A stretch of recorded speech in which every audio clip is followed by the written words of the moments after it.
Okay. Hello everybody. ఇది నేను మీకు తెలుగులో చెప్తాను ఈ ఈ విషయాలని. ఈ ప్రసంగం ఏమిటంటే, సిపి బ్రౌన్ ఒక ఇంగ్లీష్ ఆయన మన తెలుగు సాహిత్యానికి కొంచెం సేవ చేశాడు. ఆ సేవ చాలా గొప్పదని చెప్పేసి చాలా అతిశయోక్తితో జనం అంతా అనుకుంటుంటారు. ఎందుకంటే ఆయన ఏమన్నాడంటే 1825 సంవత్సరంలో తెలుగు సాహిత్యం చచ్చిపోయింది, తెలుగు భాష చచ్చిపోయింది, నేను ఒక్కడినే 30 ఏళ్లలో దాన్ని మళ్ళీ పునరుజ్జీవింపజేశాడని చెప్పేసి గొప్పలు చెప్పుకున్నాడు. ఆయన అభిప్రాయం ఏమిటి? 1825లో తెలుగు సాహిత్యంలో ఏమీ ప్రొడక్షన్ లేదని చెప్పేసి, ఎవరు పద్యాలు రాయలేదు, ఎవరు కథలు రాయలేదు, ఎవరు వ్యాసాలు రాయలేదు, ఎవరు ఏ విధమైనటువంటి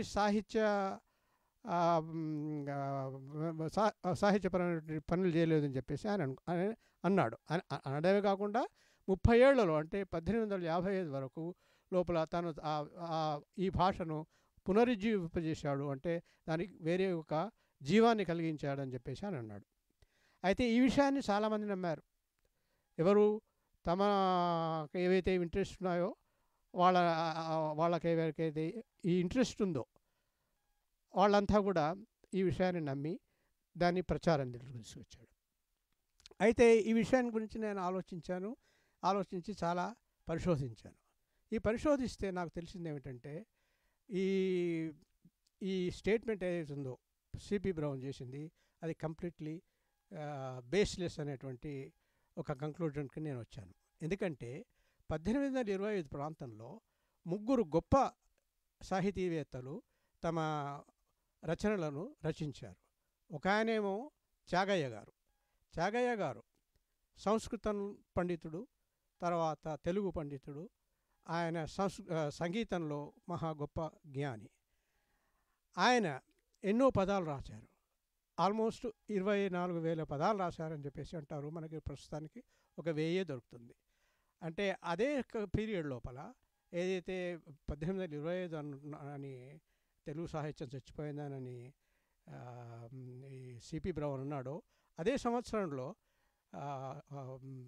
త్యాగయ్య గారు చాలా గొప్ప సాహిత్యాన్ని ప్రొడ్యూస్ చేశారు. అయితే ఇంకొక ఆయన చేసింది ఏమిటంటే, శ్యామశాస్త్రి గారని ఒక ఆయన కూడా తెలుగు సాహిత్యంలో చాలా గొప్ప సంగీత స్వరాలు రాశారు. తర్వాత చిన్నయ్య సూరి అనే ఒక మహానుభావుడు నీతి చంద్రిక రాశారు. తర్వాత బాల వ్యాకరణం రాశారు. తర్వాత ఇంకా వేరే పుస్తకాలు రాశారు. అయితే చిన్నయ్య సూరి గారు ఏదైతే సర్కిల్లో మూవ్ అయ్యేవారో అదే సర్కిల్లో ఈ బ్రౌన్ గారు కూడా మూవ్ అయ్యేవారు. చిన్నయ్య సూరి గారు పనిచేశారు కూడా బ్రౌన్ కింద ఒక విధంగా. కానీ తన కిందనే పనిచేసిన చిన్నయ్య సూరి గురించి ఆయనకేమీ తెలియలేదు. తర్వాత తనకు త్యాగయ్య గారి గురించి కూడా ఏమీ తెలియలేదు. తర్వాత తనకు శ్యామశాస్త్రి గారి నుంచి కూడా ఏమీ తెలియలేదు. అయితే ఆయన చేసింది ఏమిటి, సిపి బ్రౌన్ చేసింది ఏమిటంటే, వేమన గారి పద్యాలను తీసుకొని ఒక సంకలనం చేశాడు. అది చాలామంది తెలుగు పండితుల సహాయంతో చేశాడు. తర్వాత 5 కావ్యాలను మంచి కండిషన్లో ఉన్నటువంటి తాళప్రత గ్రంథాలను ఒకళ్ళ దగ్గర తీసుకొని వాటిని కాగితం మీదకి ఎక్కించాడు, 5 గ్రంథాలను. తర్వాత ఆయన ఒక నిఘంటువు రాశాడు. కానీ ఈయన భక్తులు అనేది ఏమిటంటే, సిపి బ్రౌన్ గారే మొదటి నిఘంటువు రాశాడని, ఆయనే పెద్ద మొదటి వ్యాకరణ రాశాడని, అంతకుముందు వ్యాకరణం తెలుగు లేదని చెప్పేసి చాలా అబద్ధాలు ప్రచారం చేస్తుంటారు. నన్నయ్య గారు తన భారతం రాసినప్పుడు అప్పటికే లాక్షణికులు చాలామంది ఉన్నారు. మల్లయ్య రేచన అనేటువంటి ఒక ఆయన 9వ శతాబ్దంలో మొదటి లాక్షణిక గ్రంథం రాశాడు. అప్పటి నుంచి 1700 సంవత్సరం వరకు కనీసం 35 మంది లాక్షణికులు తెలుగులో లాక్షణిక గ్రంథాలు రాశారు. కానీ వీటి లోపల మనకు ఈయన పేరు కనిపించదు. ఎందుకంటే బ్రౌన్ గారు లాక్షణికుడు కాదు, ఆయన కవి కాడు, తర్వాత ఆయన గొప్ప వ్యాకరణవేత్త కూడా కాడు. కానీ ఆయన భక్తులు ఎవరైతున్నారో వాళ్ళు అనేది ఏంటంటే మనం ఈరోజు ఈ స్టోర్స్ లోపల కనిపించే పుస్తకాలన్నింటినీ ఆయనే ఆవిష్కరించాడని చెప్పేసి. కానీ అదంతా అబద్ధం. ఆయన చేసింది ఓన్లీ 5 పుస్తకాలే చేశాడు. దాంట్లో కూడా ఒక పుస్తకం గురించి నాకు కొంచెం అనుమానంగానే ఉంది. ఇది మను చరిత్రని గురించి. ఆయన చేసింది ఏమిటి, నల చరిత్ర అనే ఒక పుస్తకము, తర్వాత వసు చరిత్ర ఒక పుస్తకము, తర్వాత మను చరిత్ర ఒక పుస్తకము, క్రీడాభిరామము, తర్వాత 5వ పుస్తకం ఏమిటంటే ఇది ఇప్పుడు నాకు జ్ఞాపకం రావట్లేదు. 5 పుస్తకాలు చేశారు ఆయన. కానీ దాంట్లో మను చరిత్ర ఆయన చేయించాడని నేను అనుకోను. వీళ్ళనేది ఏమిటంటే ఈయన భక్తులు తెలుగు సాహిత్యం అంతా బ్రౌన్ ఉద్ధరించాడని. కానీ ఎన్నో పుస్తకాలు బ్రౌన్ ఉద్ధరించనివి చాలా ఉన్నాయి. కనీసం ఒక 150 పుస్తకాలైనా ఉంటాయి. మచ్చుతునక మీకు కొన్ని చెప్తాను. తెనాలి రామకృష్ణుడు రాసినటువంటి పాండురంగ మహాత్యం ఈయన బ్రౌన్ గారు ఏమీ చేయలేదు దాని విషయంలో.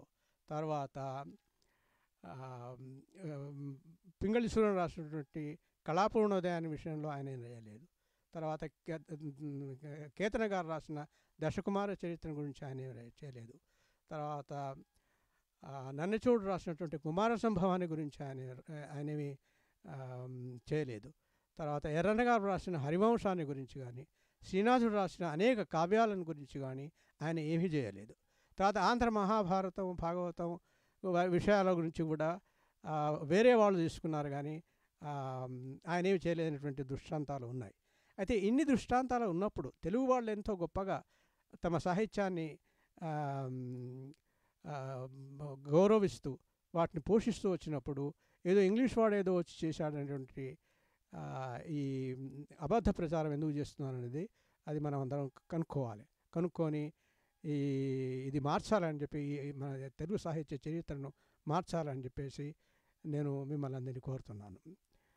అయితే ఈ ఒక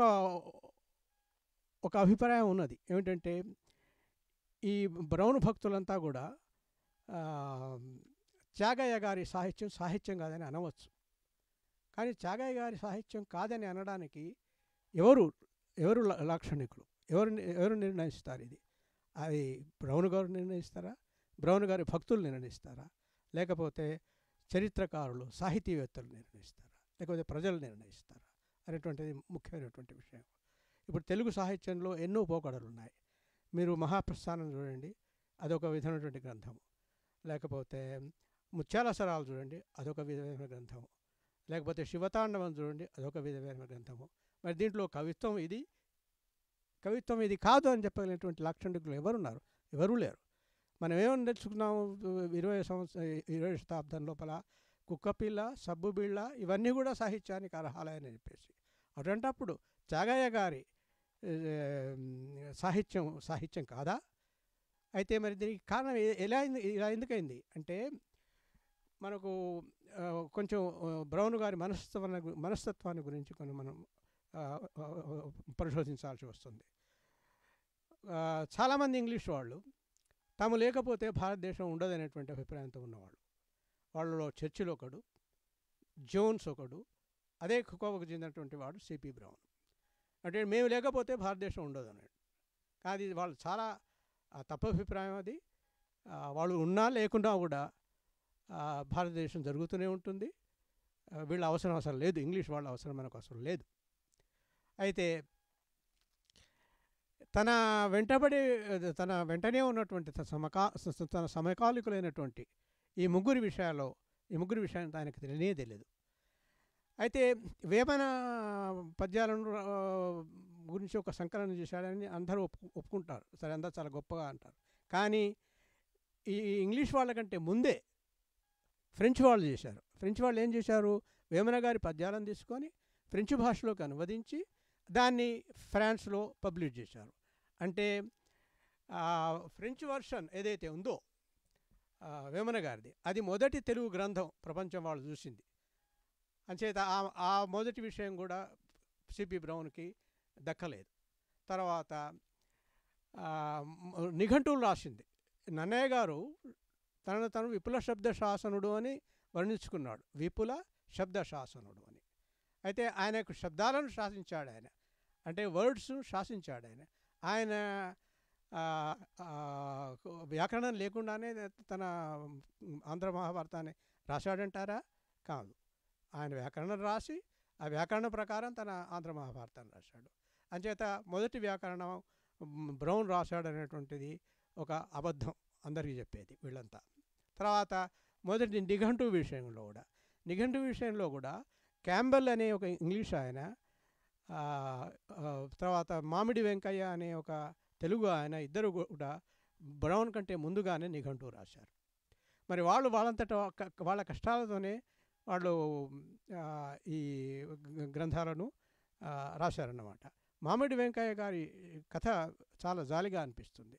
మామిడి వెంకయ్య గారి రెండవ ఎడిషన్ ఏదైతుందో నిఘంటువును, దాన్ని ప్రభుత్వం వాళ్ళు కొన్నారు ఒక 1000 రూపాయలకు.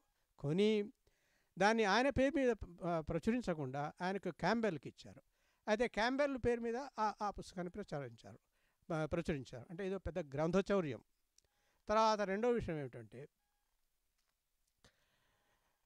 బ్రౌన్ గారికి ఈ క్యాంబెల్ డిక్షనరీ, తర్వాత మామిడి వెంకయ్య గారి డిక్షనరీ, తర్వాత మామిడి వెంకయ్య గారి డిక్షనరీ, క్యాంబెల్ పేరుతో ప్రచురించిన డిక్షనరీ, 3 డిక్షనరీస్ ఉన్నాయి.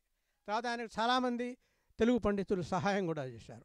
అటువంటప్పుడు బ్రౌన్ ఒక్కడే ఒక నిఘంటువు రాశాడని చెప్పేసి అనడం అసమంజసంగా ఉన్నది. అయితే ఎందుకు మరి బ్రౌన్ ఇలా చేశాడు, ఇలా అబద్ధాలు ఎందుకు ఆడాడు అంటే దానికి చాలా కారణాలు ఉన్నాయి. అదొక మనస్తత్వ శాస్త్రం గురించి మనం ఇప్పుడు ఆలోచించాల్సి వస్తుంది. ఆయనకు ఒక అజ్ఞానం కావచ్చు, ఎందుకంటే వేరే వాళ్ళు పనిచేశారంటుంటే అజ్ఞానం కావచ్చు, అది తెలియకపోవడం ఉండవు. లేకపోతే అహంభావం కావచ్చు, మనిషికి చాలా అహంభావం ఉండవచ్చు. లేకపోతే ఇది పూర్తిగా అమర్యాద. వాళ్ళు ఇండియాలో ఉండి ఇండియా యొక్క చరిత్రను గురించి రాస్తూ ఇండియా సంస్కృతిని ఈ విధంగా తేలికపరచడం సమంజసం కాదు. అంచేత దాని అర్థం ఏంటంటే వాళ్ళకి మర్యాద అనేటువంటిది తెలియదు అన్నమాట.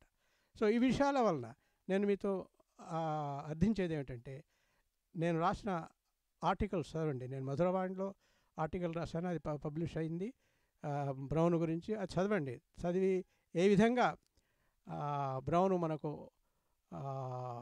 సహాయం చేశాడు, ఏ విధంగా ఆయన కంట్రిబ్యూషన్ వచ్చింది తెలుగు సాహిత్యానికి అనేది మీరు తెలుసుకొని అసలు ఇది నిజమా కాదా, ఈయనకు అంత గొప్పదనం ఇవ్వడానికి అర్హత ఉన్నదా లేదా అన్నది మనం నిర్ణయించి మన చరిత్రను వేరే విధంగా రాసుకోవడానికి అవసరం ఎంతైనా ఉన్నది. ఈ కాలంలో భారతదేశంలో చాలా విధాలుగా అన్యాయాలు, అవమానాలు జరుగుతున్నాయి మనకు. ఇటువంటప్పుడు మన సాహిత్య చరిత్రను గురించి కూడా వేరే వాళ్ళు ఎవరో ఉద్ధరించాలని అనడం చాలా తప్పైనటువంటి అభిప్రాయం. ముఖ్యంగా అబద్ధాల మీద ఆధారపడి ఈ చరిత్రను రాయడం ఇంకా ఘోరమైనటువంటి విషయం. ఇంకొక విషయం మీకు చెప్పాలని నేను అనుకుంటున్నాను. లక్ష్మణ గారని ఒక ఆయన ఆ కాలంలో ఒక దరఖాస్తు పెట్టుకున్నాడు గవర్నమెంట్కి. ఏమిటంటే తను ఒక ప్రాజెక్ట్ ఉంది, ఆ ప్రాజెక్టులో తను నిఘంటువులు రాయడం, వ్యాకరణం రాయడం ఇవన్నీ చేస్తారండి. అయితే దాన్ని ప్రభుత్వం వాళ్ళు ఒప్పుకోలేదు. ఎందుకంటే ఈ లక్ష్మణ్ అనే ఆయనకి మేనేజ్మెంట్ చేసేటువంటి కౌశల్యం లేదు. ఆయన ఒక మామూలు క్లర్క్గా మాత్రమే పనిచేయడానికి వీలుంటుంది. ఆయన ఆజ్ఞలను తీసుకోవడమే కానీ ఆజ్ఞలను ఇచ్చేటువంటి శక్తి ఆయనకు లేదని చెప్పేసి ఆయనకు ఛాన్స్ ఇవ్వలేదు. అంచేత భారతీయులకే ఇటువంటి ఛాన్స్ ఇచ్చి ఉండింటే భారతీయులే ఈ బ్రౌన్ చేసిన పని చేసేవాడు. తర్వాత బ్రౌన్ గారు ఇంకొక విధంగా మనకు అన్యాయం చేశారు. ఏమిటంటే బ్రౌన్ గారు తెలుగు తల్లిని తన ప్రేయసిగా వర్ణించుకున్నాడు. మరి బ్రౌన్ భక్తులు దీనికి ఏమంటారు? మనమంతా తెలుగు తల్లి అని అనుకుంటున్నప్పుడు ఈ ఇంగ్లీష్ వాడు వచ్చి తన ప్రేయసి అనుకోవడం, అని వర్ణించుకోవడం అది మంచి సమంజసమేనా? అది మీరే ఆలోచించండి. బ్రౌను చేసింది కొంత సహాయం చేశాడు, కొంత సేవ చేశాడు తెలుగు సాహిత్యానికి, చేయలేదని నేను అనడం లేదు. కానీ అది హిమాలయం అంత ఎత్తు కాదు, అది మామూలు గుట్ట అంత. సో తన పరిధిలో తనకు చేతనైనంత వరకు బ్రౌన్ సహాయం చేశాడు అంతే. కానీ వీళ్ళంతా అంటున్నట్టు తనేదో చాలా గొప్పగా చచ్చిపోయిన భాషను పునరుజ్జీవింపజేశాడనేటువంటి ప్రసక్తి లేనే లేదు. ఇది మీరు నా నా వ్యాసం చదవండి, మధురవాణిలో ఉంది. తర్వాత వేరే పత్రికలు కూడా నేను పరిచయించడానికి ప్రయత్నిస్తున్నాను. నిజానిజాలు తెలుసుకోవాలి బ్రౌన్ గురించి. తెలుసుకోకుండా ఆయనను ఆకాశానికి ఎత్తేసి అతిశయోక్తులు చెప్పవద్దని నేను కోరుతున్నాను. Thank you. జై హింద్.